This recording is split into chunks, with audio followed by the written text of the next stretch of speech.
Hi everybody, welcome to our CBP Non-profit research presentations. Again, we're starting a weekly video series where I personally cover an individual research project that CBP Nonprofit Research has sponsored or CBP Nonprofit researchers have actually published. I'm Dr. Deed Harrison. I'm the president of Chiropractic BioPhysics Technique, but I'm also the president of Chiropractic BioPhysics Nonprofit, and it is a true research foundation. Our home is in Eagle, Idaho, and we use the CBP Doctor Institute or the Ideal Spine Health Center. If you want more information about CBP Nonprofit, please refer to this link here. You can see a list of all of our research publications and a brief history and background of what our organization is about. To date, CBP Nonprofit has published over 150 peer-reviewed research articles. On this particular slide, it's a little bit dated, so forgive me, it says just over 130. And these projects are either individually sponsored by Chiropractic BioPhysics Nonprofit, or really the research is put out and put forth by CBP Nonprofit researchers. And if you look, we've been published in a wide variety of spine, chiropractic, and biomedical journals, right? So this is really a good thing. What we want to do is share these research projects with everybody. What we know is the majority of practicing chiropractors out there, and even patients, prospective patients, they don't read our research. They don't typically sit down and read a full research paper. So what I've found over the years is when I go through these particular papers, even though they're 20 years old, I find out that people have not read them still. They've heard of them, but they really don't know the content and the details. So what we're going to do is cover our second publication that we did in the mid-1990s, specifically 1994. This was our first true clinical control trial, and this was done on compression extension traction. This was in the Journal of Manipulative and Physiological Therapeutics, 1994, volume 17, number 7, page 454 through 464. My late father, Dr. Donald Harrison, was the lead author on this, but there were several other co-authors on this particular project. Barry Jackson, a statistician, Steve Taranovich, a chiropractor, Gary Robertson, a chiropractor, Dwight DeGeorge, chiropractor, and William Barker. And Barker was also a statistician as well, as I recall.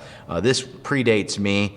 I was actually a student at this time this particular project came out. So I was not an author on this. I was first-year chiropractic college student. What we did in this particular project is we wanted to investigate one of our early methods that was designed to restore the cervical lordosis, and it was called compression extension traction. It was developed by Dr. Dwight DeGeorge out of Saugus, Massachusetts. His colleague, Dr. Tony Gambale, also contributed, but Dr. Dwight DeGeorge is really the person that spearheaded this particular type of traction in chiropractic biophysics technique. Okay, and the purpose, or what this traction unit is supposed to do, is it translates somebody's rib cage forward anteriorly, it extends the thoracic spine, and then it compresses and it extends the head and neck. So most of the force is applied to the forehead of the person, and most of the force is experienced by the neck. Secondarily, the thoracic spine is positioned into a mirror image posture.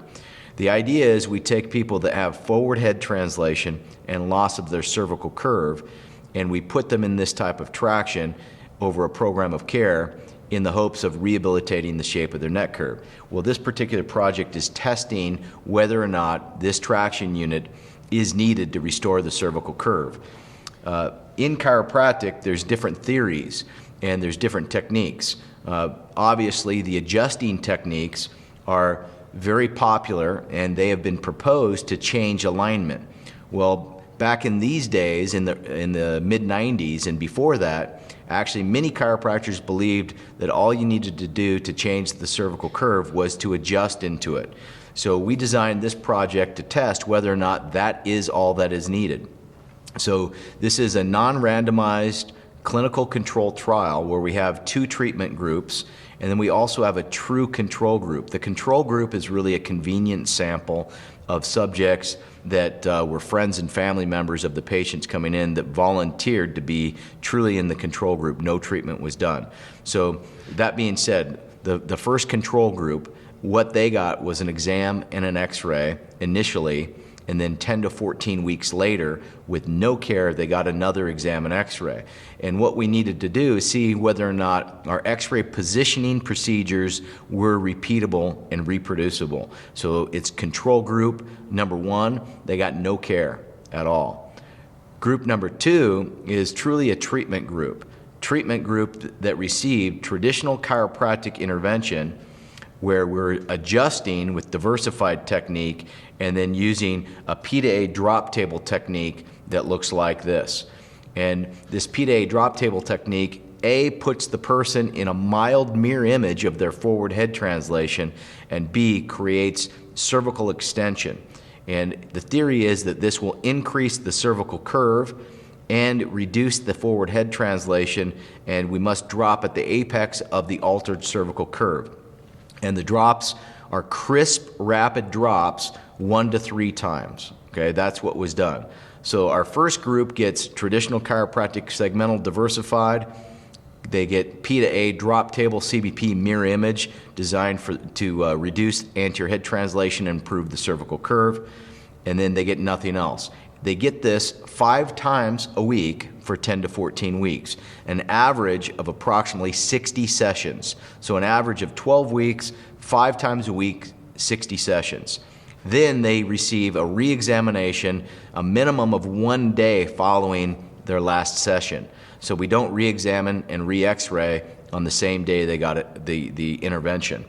That brings us to the third group, and this is our group that actually got the extension traction. And you can see I actually misnumbered these. I have group number 1 receiving the traction. So just understand that that's just a little bit of a typo. I'm kind of going off memory of the paper. I've read it many, many times. So this third group, or up here it's called group number 1, received the same adjusting as the traditional chiropractic group. So they got diversified, drop table, but then we also added extension, compression, traction to their treatment protocol. And they did this every visit they came in. They did this 5 times a week for an average of 12 weeks, or 10 to 14 weeks in the group. So they got 60 sessions of adjusting plus 60 sessions of the extension, compression, traction. And the way the extension, compression, traction is started, the person just hangs their head over the unit, and then we gently start to apply force to it over time. And quickly, I have to get my cursor to show up here, so I just need to hit a button. So bear with me, I forgot to do that. So now you can see my cursor. So here, at first, we gently hang the head backwards. We don't put a forehead strap on these subjects the first few visits. As they tolerate the extension and translated position, we then add this forehead strap to what they're doing. So we have this forehead strap that pulls the head back and down. Now, the subjects are going to work up to where they can do this 10 minutes per session. Okay, so 10 minutes per session is what they work up to. If you do the math, the effective dose in this population that gets traction is somewhere around 450 minutes of total traction, because they can't start at 10 minutes. Right? So they're starting with 1, 2, or 3 minutes, and then we're building them up to 10 minutes a session. And one thing that's important is the sample size. The group that got no care, true convenient sample, this was 30 subjects. The group that got true just chiropractic adjusting only, 30 subjects. The group that got chiropractic adjusting plus the traction, there was 35 subjects, but randomly polled over a consecutive group that received this type of care. And there was 200 subjects that had received this type of care. So we randomly polled our traction and adjusting group, 35 of them over 200 subjects. So in theory, the 35 actually represents the 200 subjects that we were polling through. Okay, so this is what was done. All three groups have an initial evaluation, and then at the end of care, 10 to 14 weeks, or at the end of the study for the group that got no care, they get a re-examination. Okay? Outcome measures. We were looking at total angle of curve using our absolute rotation angle, C2 to C7. We were looking at anterior head translation distance, C2 to C7. We were looking at all the relative rotation angles from C2 down to C7. That means C2, C3, C3, C4, C4, C5, C5, C6, and C6, C7. We also did atlas plane line to horizontal. And then just to summarize the treatment frequency and duration, 12 weeks for 5 times a week equals approximately 60 sessions. Now, if you remember our first project that we did, our first initial project in CBP, nonprofit, it was reliability of X-ray line drawing.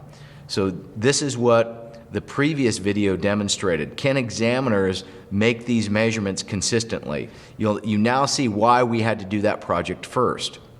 We have an original project where we have to test the reliability of these lines. We found out these lines are highly reliable across examiners and within the same examiner. So from our first project that we did last week, we know that our lines are reliable, and that was JMPT 1993. Okay, so here's the relative rotation angles, segmental angles, and then our total angle of curve C2 to C7. The results. What we notice is, I'm going to start at the bottom and work our way up here. What we find is our group that got no treatment of importance, what we identified is they got no change in their total alignment. So if you look down here, they got no change in the total cervical curve from C2 to C7. They got no change in atlas plane line. They got no change in any of the relative rotation angles. They had no change in their forward head translation distance. What does this really mean? Well, what it means is that you can X-ray and position somebody in the same manner from session 1, initial, to session 2, 10 to 14 weeks later. It also indicates that our lines are again reliable. In order for the control group to have no statistically significant change, it means that X-ray positioning to assess the curve is entirely repeatable and reliable, and X-ray line drawing is entirely repeatable and reliable. And this is a very important concept, a very important statement. You'll often hear people say, oh, you can't reposition somebody in the same manner from X-ray to X-ray. Well, that's entirely untrue according to the results of this project. Next group, control group, that we'll call a control in the sense that they're not getting the traction. These are the subjects that got adjusting only, so the diversified to the cervical segments, and also the CBP mirror image prone drop table adjusting to improve the cervical lordosis and anterior head translation. You'll notice that they had no statistically significant change in total cervical curve, C2 to C7. We got no relative rotation angle changes and no change in anterior head translation. The only change that they had was a statistically significant 3-degree increase in the atlas plane line to horizontal. Now, some people will say, well, that's a change. A 3-degree change in the atlas plane angle, that might be of value for some cases. However, overall, it's a very minor, mild change, and it is not associated with a true change in the total cervical curve. So adjusting alone did not produce statistically significant changes in the cervical curve. In contrast, the group that got traction added to the adjusting, they received over 13 degrees of improvement, specifically 13.2 degrees change in the C2 to C7 angle. Also, all the relative rotation angles, C2 through C7, showed statistically significant increases. Most of the curve increased in the mid and the upper neck, but even the lower segments experienced a statistically significant increase in their RRAs, or relative rotation angle, indicating a more uniform lordosis. Also, this group received a 6.8 millimeter improvement or reduction in their forward head translation. Okay? Another finding in the group that got traction, 35 subjects sampled over 200, was that initially 24 of these 35 subjects had a true kyphotic neck. After the traction, 18 of those 24 subjects had a return towards lordosis of that kyphotic configuration, meaning that this traction was 75% effective at restoring some degree of lordosis to a kyphotic spine. This is a very important finding. This is the first project really ever to show that in a conservative care group, we can take kyphotic configurations and statistically restore them on average 75% towards a more lordotic cervical spine. Very important. Here's the types of cases that are best selected or best candidates for this extension compression traction. Right? These are people with forward head translation, loss of the curve, and mild kyphosis. If we do this compression extension traction over the course of care, these are results that we typically see. And it's verified and confirmed in this non-randomized clinical control trial that we did. So that's quite a change. You can see that I picked one that's bigger than the average change. The average person attained 13.2 degrees of improvement. I'm showing you a 23 degree total change in curve here, and we're showing a 30 millimeter change in head translation compared to the subjects that got 6.8 millimeters in the control trial. You never want to show your worst cases, you show your best ones so everybody gets excited about it. However, in the clinical trial, you can see that these types of changes are in fact consistent. When we apply this to subjects, what we're interested in seeing is a full spine or a full body match. Now, in this 1994 paper, we didn't properly select everybody for their full spine configuration like we would do today, 21 years later. The full spine configuration must match what we see in this sample subject case. And this is actually a subject that truly initially had an indication for compression extension cervical traction. Their rib cage is posteriorly translated, their shoulders are rounded, and they're mildly hyperkyphotic. Then their head is forward, and they have loss of the cervical curve. So this is the before, and then here's the after neck, but also look at the after posture. We must select a full spine posture for this type of traction because it truly is a full spine procedure. So our conclusions from this particular project are as follows. Adding cervical extension compression traction to standard chiropractic adjusting or spine manipulation and CBP mirror image drop table adjusting resulted in increased cervical lordotic angles and reduction in forward head posture. These results provide evidence that the extension traction causes creep deformation of the cervical spine soft tissue and elongates the front column and shortens the back column of the cervical spine. We believe that extension creep is probably what improves the cervical lordosis. It's force applied over time. That's how you have to change neutral static alignment in the spine. You cannot apply a rapid adjustment or a rapid force over a short period of time and expect to have true viscoelastic change in the length of the soft tissue. Unless, of course, you're talking about rupturing the tissue, which is never going to happen with classic adjusting. It's more of an injury, like severe car accident or a fall, a trauma. That is a rapidly applied force that overcomes the tolerances of the tissue and changes their shape.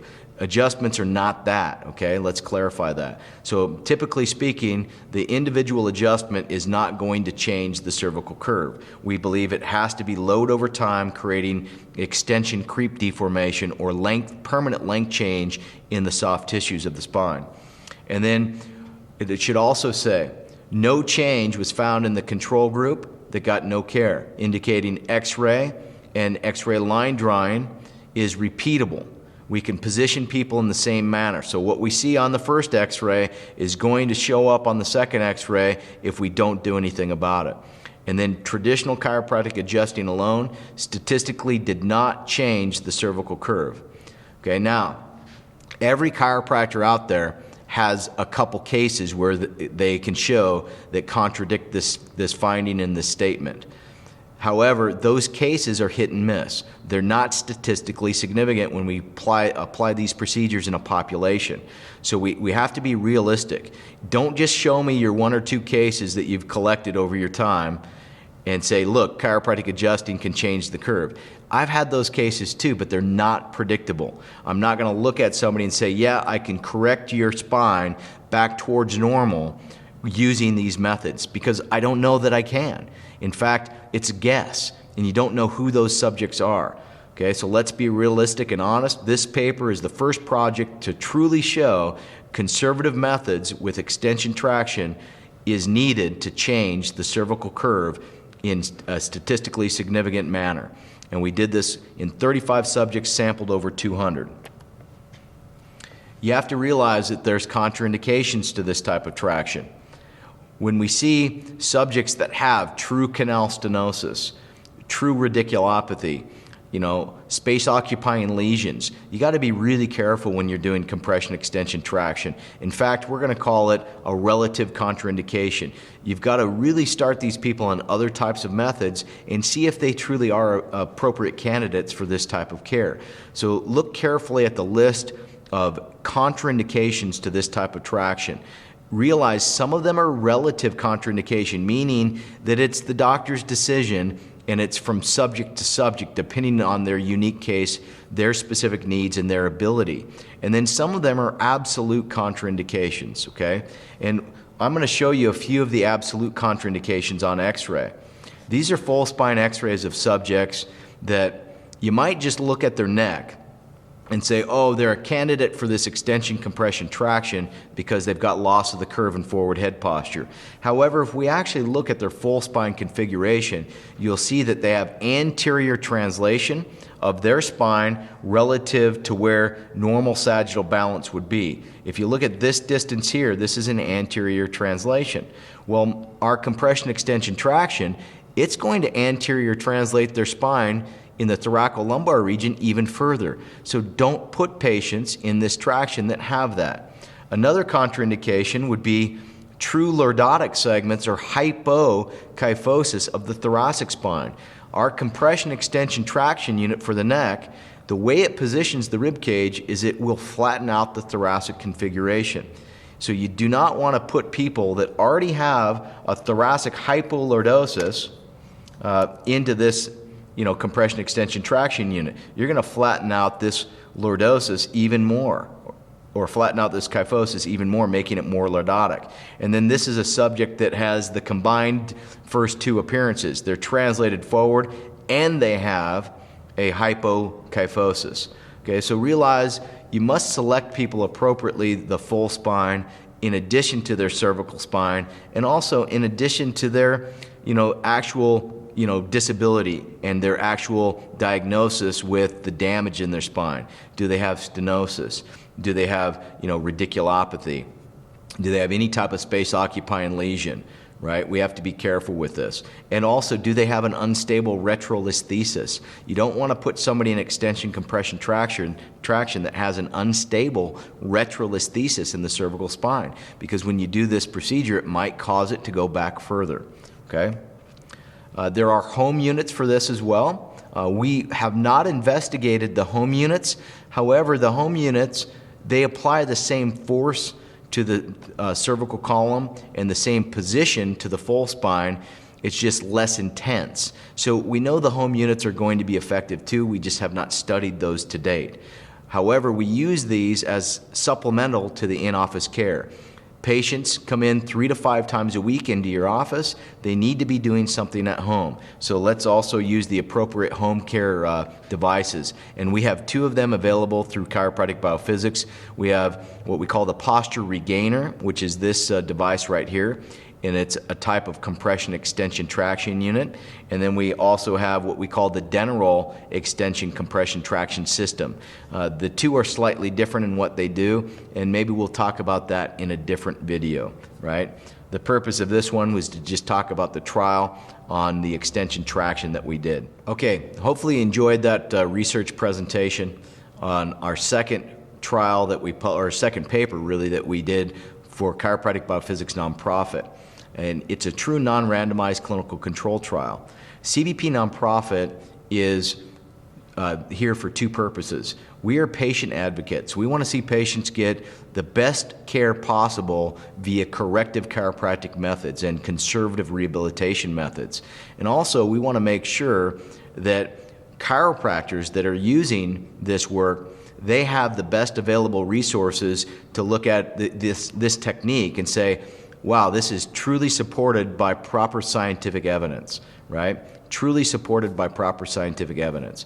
And what we want to do is improve our methods, get rid of methods that don't work, and continue to use the methods that do work. If you like this particular project and the other ones that we've done, and also future videos that you will see on our research publications, you can help support corrective chiropractic through CBP Non-profit in two ways.